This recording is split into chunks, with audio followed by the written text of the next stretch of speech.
الحمد لله نحمده ونستعينه ونعوذ بك من شرور انفسنا ومن سيئات اعمالنا من يهد الله فلا مضل له ومن يضلل فلا هادي له واشهد ان لا اله الا الله وحده لا شريك له واشهد ان محمدا عبده ورسوله اما بعد يا ايها الذين امنوا اتقوا الله حق تقاته ولا تموتن إلا وأنتم مسلمون يا أيها الذين آمنوا اتقوا الله وقولوا قولا سديدا يصلح لكم أعمالكم ويغفر لكم ذنوبكم ومن يطع الله ورسوله فقد فاز فوزا عظيما ثم أما بعد إن أصدق الحديث كتاب الله وخير الحديث حديث محمد صلى الله عليه وسلم وشر الأمور محدثاتها وكل محدثة بدعة وكل بدعة ضلالة وكل ضلالة في النار. I bear witness there's no one worthy of worship except Allah subhanahu wa ta'ala. And we send our blessings and salutations upon Muhammad sallallahu alayhi wa sallam. And we also thank Sahaba radiallahu ta'ala ajma'een. Wallahi, my brothers and sisters, if it wasn't for them, me and you, we wouldn't be here worshipping Allah subhanahu wa ta'ala. It was their hard work that they did, and sometimes we undo their hard work when we are told numerous times. And if I was to ask you, a non-Muslim came to you, and he said to any one of you, that is it bad to talk in prayers while you're listening to the khutbah? Wallahi, all of you will make a fatwa on him and say it's haram. But what are you doing right now when the Imam speaks in Jum'ah and you think it's okay to talk? And wallahi, I say it, that you will be the first one who will send that non-Muslim to the hellfire when he asks you a question during the Friday prayer.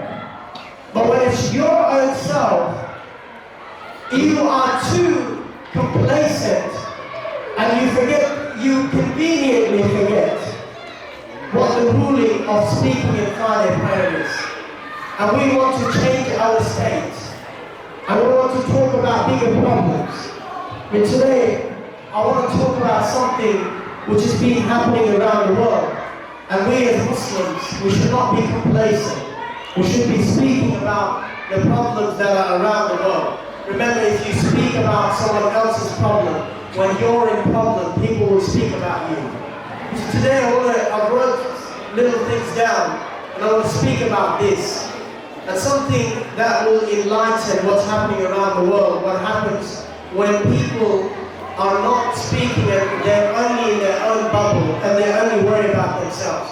One of the biggest problems of racism that exists around the world. There's a teacher in this school who actually told me a story that she grew up in a country where it was haram to play on the swings which were nominated for the white people. She said one day I went to the park and I was looking at the swings and I told my father, can I go and play there? And she said my father said you're not allowed to play there because that's for the white children. And really, she grew up in that environment. And this is something I want to talk about today, racism that exists between all of us. Even though we say we are Muslims, but we are very complacent. And when we look at our skin, and if it's better than the person next to us, it's okay for us to make a fatwa or to make him lower than us. You know something, well, when we look at America, America is a country where there's been many problems with the black race for many years. There's been 400 years of persecution of this race. There's some names I put down together for you guys to understand.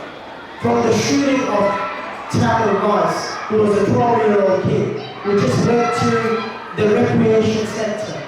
And from the death of Stephen Clark, who was shot outside his grandmother's house. And from the shooting of Terrence Crutcher and Walter Scott and Philando Castile. And all these guys, is a long list. that what it is, it's okay. It is dangerous. It is really dangerous in America if a black kid is running. It's okay for the police to gun such a kid down because he's running. And it's okay in America when someone is black and they're playing in their black backyard with their children to gun them down. And it's also very dangerous in America if you are black and you're driving the car, it's okay to gun you down as well. But now there's a new law in America. It's very dangerous if you're black inside your house when you're watching TV. It's okay for the police to come and gun you down as well. And this is what happened 2 days ago. When there was a Muslim, his name is Abdullah Beard, but he has an English name as well. His English name, well, before he became Muslim, his name was Clayton Driver. So he was sitting in his house, and all of a sudden police decided to enter his house. There was a raid, and because they were said there was a drug dealer in there, and they gunned him down. And it was a mistaken identity. When they later on they realized, okay, it was a mistake made by the police, they had to go raid the house which was next door. I mean, that we can understand.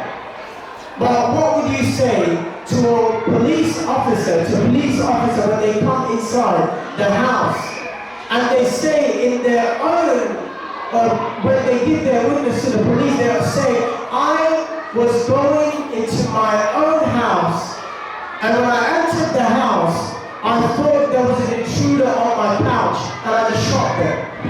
I mean, how easy it is if you have a certain color in the society to enter someone else's house thinking that was your house. I mean, I find it really ironic. I mean, even if I was going to my neighbor's house, I would know what the door looks like. And even if I opened the door, I would go inside. I would know what my house looks like. But it's so ironic. I mean, even the population of that country is so naive to believe a police officer that says that she was confused. Was it in her house or someone else's house? And you've taken an innocent person's life. And then you have police that comes afterwards not talking about the innocent person's life. They're saying what we found in the house. We found 2 joints of cigarettes. I mean, you know what cigarette I'm talking about in high school. And we found some other tools which were not the right thing for a man to carry. And these were the things that we found. So they were trying to justify their action. I mean, really, that's what I talk. And yesterday, how many times you've heard, and I'm not condemning, I'm not saying or encouraging any actions. Don't get me wrong, I'll always take it off the mark. You know, I don't know, maybe I speak very complicated English, or maybe I don't even speak English really well. So whenever when I finish my sermon, people come and they really misconstrue my sayings. They're not encouraging anyone to do like that. But you know what? If you hear a drive-by killing of people, innocent people are driven by, and if on the news it happens to be a Muhammad or an Ahmed or someone who has a similar name, media is very quick to write that a Muslim, it was a terror attack, and a Muslim ran over all these innocent pedestrians. Yesterday in UK,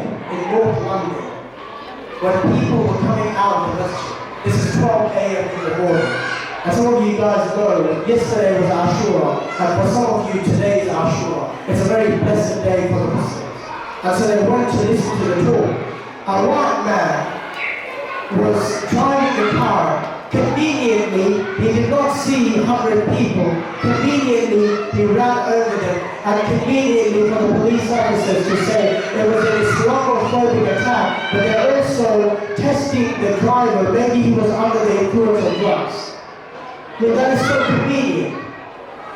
But even when a Muslim would be under the influence of drugs, I mean, all those things are going to be thrown out of the window. It's always going to be his religion, the way he looks. And you can just imagine if I was trying to scream in the class and trying to discipline someone, if someone saw it from outside, they would say a terrorist teacher was yelling at little kids. And that would be a headline in itself. And that's why I don't yell in the class, because I don't want to be in the headlines for the wrong reasons. So really, what we want to do, and what message I want to you with. That do not live in a bubble, that we live in a wonderful community. We come to a wonderful school, that what is happening around the world, we don't have to be worried about that. You know, my kids, and I'm addressing you as my kids, you are the youth of this nation, the future of this nation. And I don't want you to be sleeping on other people's problems.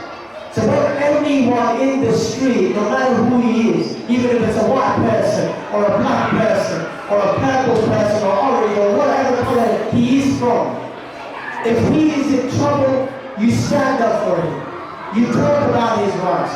Remember, if you speak about people's rights, they will speak about you. When you are in trouble, they will speak about you. Racism and discrimination exists in ourselves. When we're talking about America, we have honorable ministers who go on the podium of the Muslim and they speak and they say the Muslim immigration, we need to find a final solution for it. And for some of you who are too young and who did not see Hitler, unfortunately I was alive at that time and I got to see him as well. And I heard final solution, I know what it means as well. That was the word that he used against the Jews. That was the final solution. And imagine that was the word that he used against the Muslim. This is the phrase that addicts. And he just got away with that. Imagine if I said final solution in the parliament. I'll probably be stripped of my citizenship and sent back home. I don't even know where home is now. But really, it would be hard to find home. But what I'm trying to tell you is I'm not saying to go and belittle anyone. It's just to stand up for everyone's rights. You know, when people are in need, no matter who they are, you stand up for them. Because when you're in need, people will stand up for you. Learn to do that. And you know, before we start calling other people out or helping others, help yourselves. You've got so many people who have been targeted or bullied because of how they look, because of the color they have on their skin. Wallahi, any bully that has a problem with the black skin, then you know what? The best thing is you complain to Allah. Because Allah made him black, or Allah made me brown, or Allah made us like that. If next time you want to be racist to your God. Because He made us like that. So next time you want to swear at someone, or you want to call someone by his name, maybe you should rethink, because Allah chose us to be like this. أقول قولي هذا استغفر الله لي ولكم واستغفر الله إنه غفور رحيم.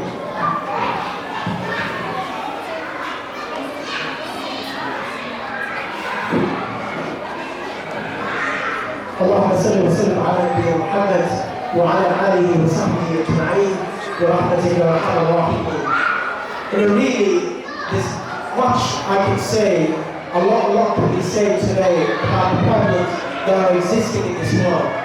And you know, to our luxury, to the communities that we live in, and so how blessed we are to come to this school, and how blessed we are to live in this area, which is an affluent area, and where people don't have to worry about little things. But I want to leave you with this thought. Start worrying about people who are not as blessed as you are, people who are suffering. And when you start thinking about their problems, next time when you have any issue in your life, they will be the ones who will be standing next to you. So remember, we understand, and some of you may not be happy for what the council did to the Muslims when we were putting a mosque out here, which is probably about not even a kilometer away from here, when council found 17 faults in that, and they said no mosque will be built in this area. It was why? Because we were not able to educate those illiterate people who did not understand Islam. It was me and you, we failed our job to teach what real Islam was. If we really told them what Islam was, they would not be scared of putting a mosque in the area. We complain and we become very naive and we become judgmental. Oh, the council did not do it. What did Muslims do in this area? How many fair have you done in this area? How many people have you taken away from poverty? How many things you have done in this area? Why would people do anything for you when you didn't do anything for the community? And that's why we have to rethink what we are doing. Don't be judgmental. Don't just start being judgmental and throwing things out of the window. Yes, we understand. Yes, my heart hurts when I read that news. Yes, it is bad. But what have we done as individuals in order to give the right name to Islam? I'll leave you with that thought, inshallah, and I'll leave you with a final story. If you have a problem with someone's color, I want you to remember Bilal radiallahu anhu. Bilal radiallahu anhu, because I don't want to use these derogatory words, but he was really black. And he was the one that was chosen by Rasulullah. When all the people, the noble people were there, everyone was there. Umar was there, Usman was there, Ali was there, Abu Sufyan was there, Khalid al-Walid was there. Everyone, you name it, all the Sahabas were there. This is the time of Fath Makkah. And Rasulullah sallallahu alayhi wa sallam called Bilal and he said to him to climb the Kaaba and to stand up on the Kaaba and to give azan, Azzin ya Mu'azzin. And that was what he said to him. And that's how he destroyed racism. He did not choose Ali, who was his cousin. He did not choose Usman, who was his son-in-law. He did not choose Abu Bakr Siddiq and Umar ibn Khattab, who was his father-in-law. He chose someone who was not related to him. He chose someone who was the most deserving for that job, and that was Bilal. And so this teaches us a lesson. If someone is dark, Allah made it like that. If you have a problem, next time, swear upon Allah if you have a problem with that color, because Allah gave him that color.